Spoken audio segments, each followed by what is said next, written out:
एक tennis player का अपने ब्रदर इन लॉ की फियांसे के साथ ही अफेयर हो जाता है। एक ट्विस्ट की वजह से बहुत सारी कॉम्प्लिकेशन हो जाती है।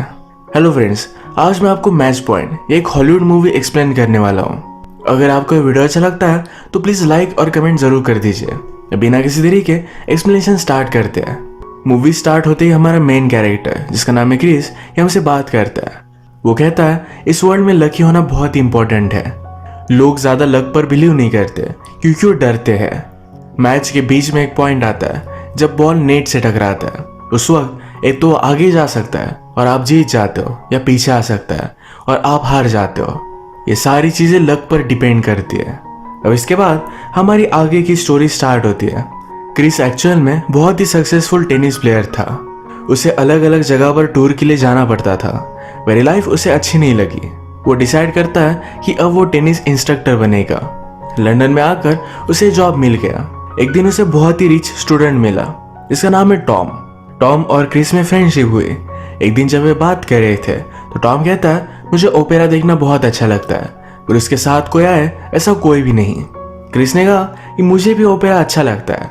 इस बात पर इन दोनों की बॉन्डिंग हुई और एक ओपेरा देखने के लिए उसने क्रिस को इनवाइट कर लिया। ये दोनों जब वहां पर पहुंचे तो टॉम की पूरी फैमिली वहां थी। उसकी मदर, फादर और उसकी एक सिस्टर का नाम है क्लोए। क्लोए को क्रिस फर्स्ट टाइम देखते हुए बहुत ही अच्छा लगा। अगले दिन जब टॉम और क्रिस फोन पर बात कर रहे थे तो टॉम कहता है मेरी सिस्टर को तुम अच्छे लगे, उसने वीकेंड पर तुम्हें पेरेंट्स से मिलने के लिए बुलाया हुआ है। क्रिस भी फिर चला गया। टॉम और क्रिस टेनिस खेल रहे थे तो क्लोए भी इंटरेस्टेड हो गई। क्रिस उसे खेलना सिखाता है। इन्होंने बहुत सारी बातें की और एक दूसरे को जानने लग गए। क्लोए को पता चला कि क्रिस बहुत ही पुअर फैमिली से आता था। उसने मेहनत कर कर टेनिस में प्रोफेशनल प्लेयर बन गया। क्लोए को ये सब बातें बहुत अच्छी लगती है। उसने फिर उसे एक आर्ट एग्जीबिशन देखने के लिए बुलाया। घर में क्रिस नोला को नोटिस करता है। नोला उसे बहुत ही अट्रैक्टिव लगी। टेबल टेनिस में नोला को कोई भी हरा नहीं रहा था। क्रिस उसके साथ खेलता है और उसे हरा देता है। नोला भी उसके साथ फ्लर्ट करने लग गई। कहती है तुम्हारा गेम बहुत ही अग्रेसिव है। क्रिस कहता है क्या कभी तुम्हें किसी ने कहा है तुम्हारी लिप्स बहुत ही सेंसुअल है। यही बातें चल रही थी तभी यहाँ पर टॉम पहुंचा। टॉम नोला को क्रिस से इंट्रोड्यूस करवाता है। कहता है कि मेरी फियांसे है। नोला एक्चुअल में एक स्ट्रगलिंग एक्ट्रेस थी। टॉम की मदर को नोला का प्रोफेशन अच्छा नहीं लगता, पर टॉम नोला से बहुत प्यार करता है। आजकल क्रिस के पास बहुत सारा टाइम होता है क्योंकि उसके पास ज्यादा स्टूडेंट्स नहीं। क्लोए को यह बात बहुत अच्छी लगती है, पर वो क्रिस को हेल्प करना चाहती थी, इसीलिए अपने फादर से उसने बात की अगर उनके कंपनी में कोई पोजीशन हो तो क्रिस ये ले सकता है। फादर ने भी हाँ कहा तो क्लोए इसके लिए बहुत ही एक्साइटेड थी। क्रिस को जरा ऑकवर्ड लगा। उसने कहा मुझे बिजनेस के बारे में कुछ भी पता नहीं, मैं शायद सही से कर नहीं पाऊंगा। क्लोए कहती है सिर्फ तुम जाकर देखो, स्लोली स्लोली सारा ऑफिस तुम रन करोगे। आज रात क्रिस और क्लोए इन नोला और टॉम के साथ डिनर कर रहे थे। क्रिस नोला के बारे में और भी जानना चाहता था। उसके मूवीज के बारे में उसने उसे पूछा। नोला कहती है मुझे सिर्फ एक ही कमर्शियल मिला था, उसके बाद उसे ज्यादा चांस नहीं मिलता। आजकल वो सोच रही है कि उसे एक्टिंग का करियर छोड़ देना चाहिए। इसके बाद हम देखते हैं क्रिस ने क्लोए के फादर की यहाँ का जॉब ले लिया है। एक दिन ये दोनों हैंग आउट कर रहे थे। क्रिस ने क्लोए को सॉन्ग्स की सीडी दी। इनका प्लान था कि इसे सुनेंगे, घर पर ही डिनर करेंगे, एक ब्यूटीफुल सी इवनिंग स्पेंड करने वाले थे। क्लोए कहती है आज रात नोला और टॉम ने हमें डिनर के लिए बुलाया हुआ था, उसने उसे मना कर दिया है। ये बात सुनकर क्रिस क्लोए से कहता है हमारी नाइट कभी भी हो सकती है, हमें उनके साथ डिनर के लिए जाना चाहिए। क्रिस क्लियरली नोला में सबसे ज्यादा इंटरेस्टेड था। ये डिनर के लिए गए पर आज रात नोला इनके साथ नहीं गई। उसका ऑडिशन था तो इसके लिए नर्वस थी। अगले दिन स्ट्रीट से गुजरते हुए क्रिस नोला से मिला। वो बहुत ही टेंशन में थी। अब उसका ऑडिशन है और वो डर रही है। क्रिस ने फिर उसे सहारा दिया। जहां पर ऑडिशन था वहां पर उसके साथ गया। ये ऑडिशन नोला का सही नहीं जाता। उसे काम डाउन होने के लिए एक ड्रिंक की जरूरत थी, तो दोनों ड्रिंक करने के लिए एक जगह पर आए। इन दोनों की बातों से हमें पता चलता है कि नोला के फादर बचपन में उसे छोड़कर चले गए थे। उसे लाइफ में सक्सेसफुल होना है, इसीलिए एक्ट्रेस बनना उसका ड्रीम था। क्रिस नोला को उसके और टॉम के रिलेशनशिप के बारे में पूछता है। नोला कहती है हम दोनों एक पार्टी में मिले थे, टॉम को मैं बहुत अच्छी लगी तो हमेशा मुझे गिफ्ट भेजता था, मुझे उसने बहुत सारा अटेंशन दिया, तुरंत फिर प्रपोज कर दिया। नोला फ्रस्ट्रेटेड थी टॉम की मदर को नोला अच्छी नहीं लगती तो नोला को बहुत बुरा लगता है। क्रिस ने कहा कि शायद उसे मैं भी अच्छा नहीं लगता। नोला कहती कि ऐसा कुछ भी नहीं है, वो तो तुम्हारी और क्लोए की शादी हो इसके लिए रेडी हो रहे हैं। एक्चुअल में क्लोए का एक बहुत ही घटिया बॉयफ्रेंड था, उसके कंपैरिजन में तुम बहुत अच्छे हो, बस अब इसके बाद कुछ गड़बड़ मत करना। क्रिस पूछता है कि कैसे? नोला ने कहा मेरे साथ अफेयर कर। इसके बाद वीकेंड के लिए ये सारे टॉम की फैमिली के साथ थे। यहीं पर टॉम की मदर और नोला के बीच में झगड़ा हो जाता है। नोला एक्ट्रेस है और इसी बात पर यह झगड़ा था। इस झगड़े के बाद नोला बहुत ही ज्यादा डिस्टर्ब हो गई। बाहर बारिश चल रही थी, वैसे वो घर से बाहर निकल जाती है। क्रिस ने सब देखा, उसके पीछे आता है, वो उसके पास आ गया। नोला कहती है कि अच्छा आइडिया नहीं, हम कुछ भी गलत कर सकते हैं। इन्होंने फिर किस कर लिया, यहीं पर इंटीमेट हो जाते हैं। इस दिन के बाद नोला क्रिस को इग्नोर कर रही थी। एक दिन बैले में क्रिस नोला से बात करता है। नोला ने कहा हम दोनों किसी और के साथ इन्वॉल्व है, जो भी हुआ वो सिर्फ एक गलती थी। इसके बाद क्रिस ने डायरेक्टली क्लोए के साथ शादी कर ली। एक ब्यूटीफुल सा घर देखने के लिए आए हुए थे। क्रिस कहता है कि शायद हम इसे अफोर्ड नहीं कर सकते। क्लोए कहती है मेरे फादर हमें हेल्प करेंगे। इसके बाद थोड़े दिन गुजर गए। क्रिस और टॉम जब टेनिस खेल रहे थे तब क्रिस को पता चला कि टॉम ने नोला को छोड़ दिया। ये उसकी मदर की वजह से था। उसकी मदर चाहती है कि उसकी एक दूर की कजन है, उसके साथ ही उसकी शादी हो। क्रिस ने फिर नोला को कांटेक्ट करने की कोशिश की पर उसे कहीं भी नहीं मिली। आजकल क्रिस और क्लोए ये प्रेग्नेंट होने की कोशिश कर रहे थे। एक्चुअल में क्लोए को जल्दी से जल्दी प्रेग्नेंट होकर अपनी फैमिली स्टार्ट करनी थी। क्रिस को ये सही नहीं लगता पर क्लोए के लिए वो मान जाता है। इसके बाद टॉम और उसके कजन की शादी हुई। एक दिन क्लोए अपने फ्रेंड के साथ एक आर्ट गैलरी में आई हुई थी। क्रिस को ऑफिस में याद आया कि उसे क्लोए से मिलना था। जब वो आर्ट गैलरी में जा रहा था तभी वो नोला से मिला। नोला थोड़े दिन के लिए इस टाउन से चली गई थी पर अब वो वापस आ चुकी है।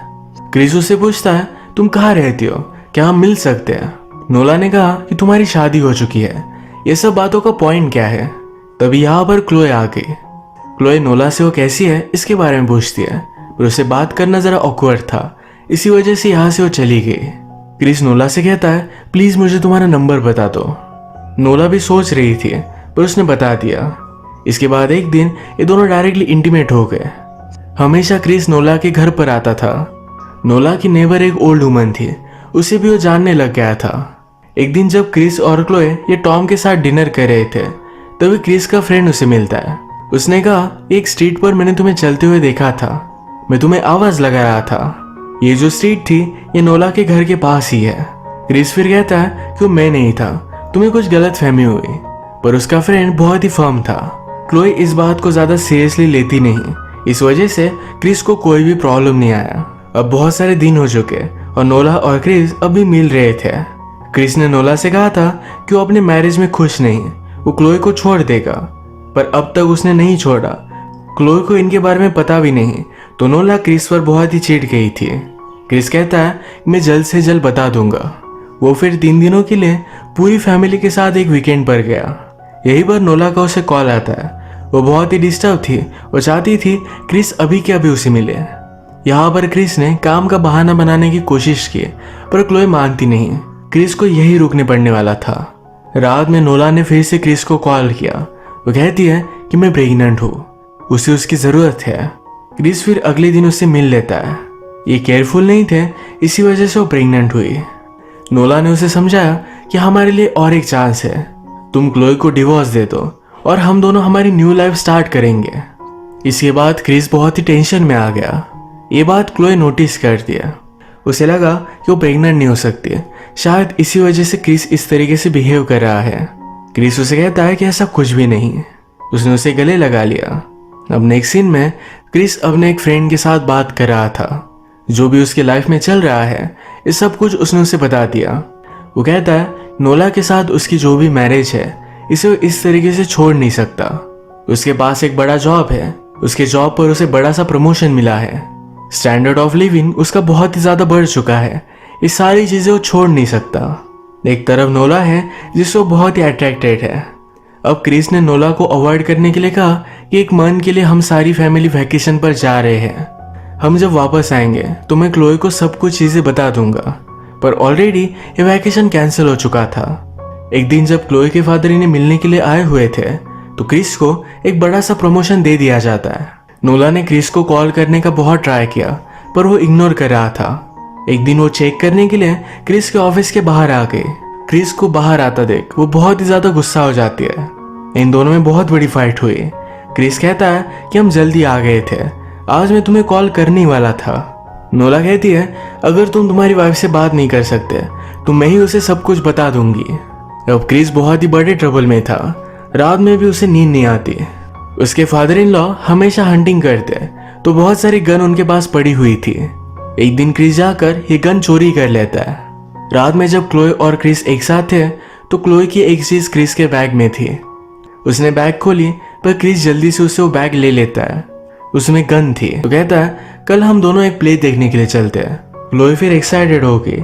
अगले दिन क्रिस ने नोला को कॉल लगाया, कहा कि मैंने क्लोई को सब कुछ बात बता दी है, शाम 7 बजे तुम्हारे घर पर हम मिलते हैं। अगले दिन फिर क्रिस 1 घंटे पहले नोरा के घर पर पहुंच गया। नोला की नेबर एक ओल्ड वुमन उसका डोर नॉक करता है। उसने कहा कि हमारी केबल चल नहीं रही, मैं देखना चाहता हूँ कि आपकी चल रही है। घर में आने के बाद क्रिस ने गन को रेडी किया। इस ओल्ड लेडी को मार डालता है। घर की सारी चीजें तहस नहस कर दी। इस ओल्ड वुमन की ज्वेलरी उसने ले ली ताकि पुलिस को लगे कि कोई यहाँ चोरी करने के लिए आया हुआ था। उसने ओल्ड वुमन को मार डाला। क्रिस घर में ही था तभी ओल्ड वुमन से मिलने के लिए एक आदमी आता है। क्रिस डोर नहीं खोलता तो थोड़ी देर में वहां से वो चला गया। 7 बजने पर नोला घर पर आई। वो लिफ्ट से उतरी तभी क्रिस उसे शूट कर देता है। वो बहुत ही डर गया था पर वैसे ही क्लोई के साथ प्ले देखने के लिए आ गया। क्राइम सीन पर पुलिस पहुंचे। उन्हें लगा कि रॉबरी थी। अगले दिन न्यूज़पेपर में क्लोई को इसके बारे में पता चलता है। सारी फैमिली को नोला के लिए बहुत बुरा लगा था। क्रिस फिर एक दिन अपने फादर इन लॉ के घर पर जाकर उनकी गन फिर से रख कर आता है। अचानक से उसके ऑफिस में पुलिस का कॉल आया था। उसे बात करना चाहते थे। क्रिस के पास ओल्ड वुमन की जो भी सब ज्वेलरी थी ये उसने सारी नदी में फेंक दी, पर हम देख सकते हैं कि उसकी रिंग इस शोर भरी गिर गई। क्रिस पुलिस से मिलने के लिए आया। पुलिस उसे पूछते हैं तुम्हारे और नोला के बीच में क्या रिलेशनशिप थी। क्रिस कहता है वो मेरी ब्रदर इन लॉ की फियांसे थी, हम दोनों में कुछ भी नहीं था। पुलिस ने फिर नोला की डायरी निकाली। उन्हें नोला और क्रिस के बारे में सब कुछ पता था। क्रिस डर गया। वो कहता है हम दोनों में अफेयर था, पर आपको मैं डायरेक्टली ये बात नहीं बता सकता। मैं मेरी वाइफ से बहुत प्यार करता हूँ, वो सिर्फ एक मेरी गलती थी, पर इसका मतलब ये नहीं कि मैंने नोला का मर्डर किया है। अगर आप इसकी इन्वेस्टिगेशन करना चाहते हो प्लीज बहुत ही डिस्क्रीट कीजिएगा। आपके इस डाउट की वजह से मेरी पूरी जिंदगी खराब हो सकती है। प्लीज इसके बारे में किसी को भी पता नहीं चलना चाहिए। क्रिस के जाने के बाद पुलिस ने इसके बारे में डिस्कस किया। एक को लगता है कि शायद क्रिस गिल्टी है, पर दूसरे को लगता है कि ड्रग्स के रिलेटेड क्राइम था। रात में क्रिस को नोला उसके सामने दिख रही थी। नोला कहती है मेरे साथ ये सब कर कर तुम जी कैसे सकते हो। क्रिस ने कहा कि अगर मैं गिल्ट के साथ जीऊं तो जी नहीं पाऊंगा, मुझे लाइफ में आगे बढ़ना पड़ेगा। तभी क्रिस को वो ओल्ड लेडी भी उसके सामने दिखने लग गई थी। वो कहती है कि मेरी क्या गलती थी, तुमने मुझे क्यों मारा। क्रिस कहता है मेरे गोल तक पहुंचने के लिए तुम सिर्फ एक कोलैटरल डैमेज थे। उस ओल्ड लेडी ने क्रिस से कहा इसमें तुम्हारा बेटा भी था, तुमने अपने चाइल्ड को भी मार डाला। क्रिस को बहुत बुरा लगता है। एक डिटेक्टिव ने सारी केस को फिगर आउट कर लिया था। उसे लगता है कि 100% क्रिस ने क्राइम किया है। दूसरा डिटेक्टिव से कहता है कि उस ओल्ड लेडी की रिंग एक ड्रग एडिक्ट के पास हमें मिली, उसे हमने अरेस्ट कर लिया है। क्रिस ने कुछ भी नहीं किया था। हमने प्रीवियसली देखा क्रिस ने जब ओल्ड वुमन की सारी ज्वेलरी फेंकी तो उसकी रिंग शोर पर गिर गई थी। यही रिंग एक ड्रग एडिक्ट ने उठा ली। वही इस केस में फ्रेम हो चुका था। क्रिस बाल बाल बच जाता है। मूवी के फर्स्ट में उसने हमसे कहा था लाइफ में चांस बहुत ही ज़्यादा इम्पोर्टेंट है, अगर ये चांस नहीं होता तो आज वो बच नहीं पाता। उसने जो भी किया वो बहुत ही गलत किया, पर इस गिल्ट के साथ उसे पूरी लाइफ में जीना पड़ेगा। इसी के साथ ये मूवी एंड हो जाती है। अगर आपको वीडियो अच्छा लगा तो प्लीज़ इसे लाइक कर दीजिएगा। मैं बहुत सारी मूवीज़ लेकर आता रहता हूँ, तो प्लीज़ इस चैनल को सब्सक्राइब कर दीजिए और बेल नोटिफिकेशन आइकॉन दबाना मत भूलिएगा। हम फिर से मिलेंगे और एक नई मूवी के साथ। तब तक के लिए थैंक यू और आप अपने आप का ख्याल रखिए।